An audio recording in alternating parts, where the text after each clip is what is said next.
That's what Elon wants to bring back to Twitter is reasonable exchange of ideas. I think we have a real problem with discourse, particularly like discourse on Twitter, right? Like if you post something and then someone posts something that opposes what you say, like, and then you got to like formulate it. Like some people don't want that. So what they would like to do is silence the people that have opposing viewpoints. And then you get all this positive feedback from all the people that agree with you. And you're like, yes, I want to amplify that. But it's a bad way to exchange ideas and to dialogue about stuff.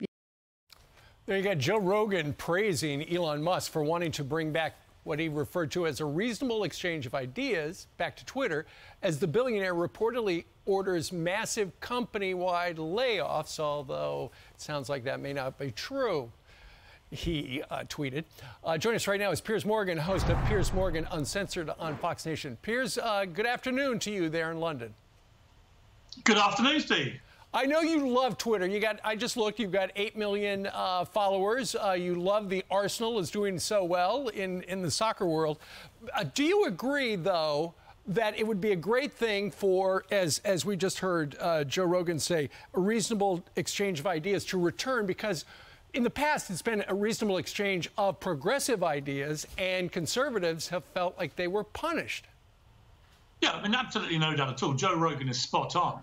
What you've seen with Twitter is a very woke workforce who have basically been, shadow banning conservative commentators from Twitter for a long time. We've all known this. They've also been almost exclusively banning people on the right without banning people on the left for similar offenses. It is, to me, completely ridiculous that Donald Trump, a recently serving president of the United States, is currently banned from Twitter, but the heads of the Taliban and Iran are allowed to be on that platform. That, to me, exposes the hypocrisy at the heart of what's been going on. And I think Elon Musk, look, I love Elon Musk. I think he's a slightly crazy guy. He's brilliant. He's a genius.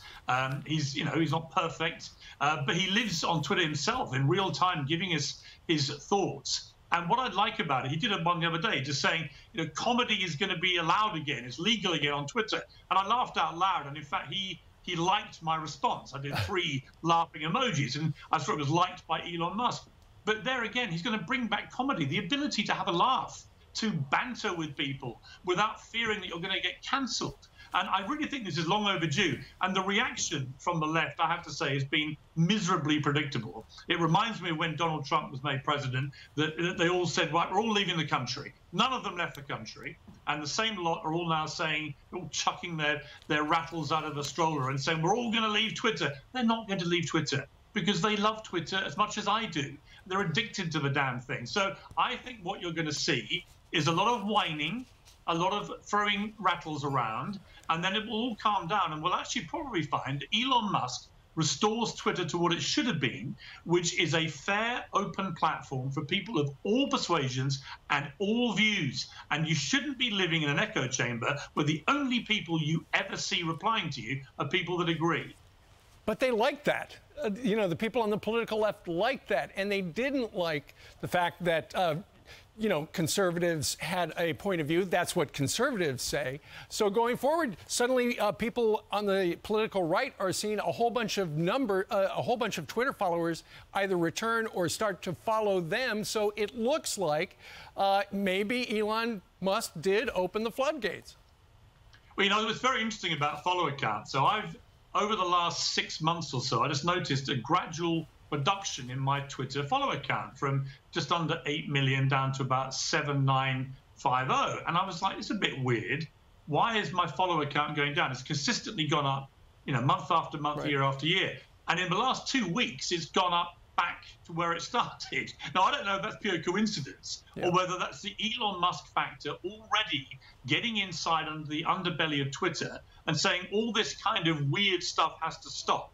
You can't start shadow banning people. I'm not even on the right, and nor is Elon Musk, by the way. Elon Musk is not an identified conservative. He's actually someone who loves Bernie Sanders.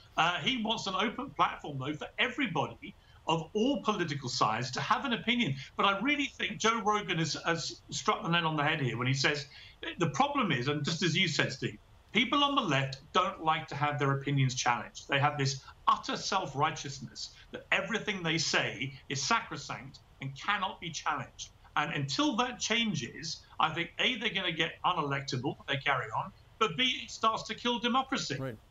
Listen, if you love Piers Morgan, and 8 million people do on Twitter, including Elon Musk, check out his show, Piers Morgan Uncensored. It drops every afternoon during the weekdays at 4:30 in the afternoon Eastern Time. Piers, thank you very much. Have a wonderful day.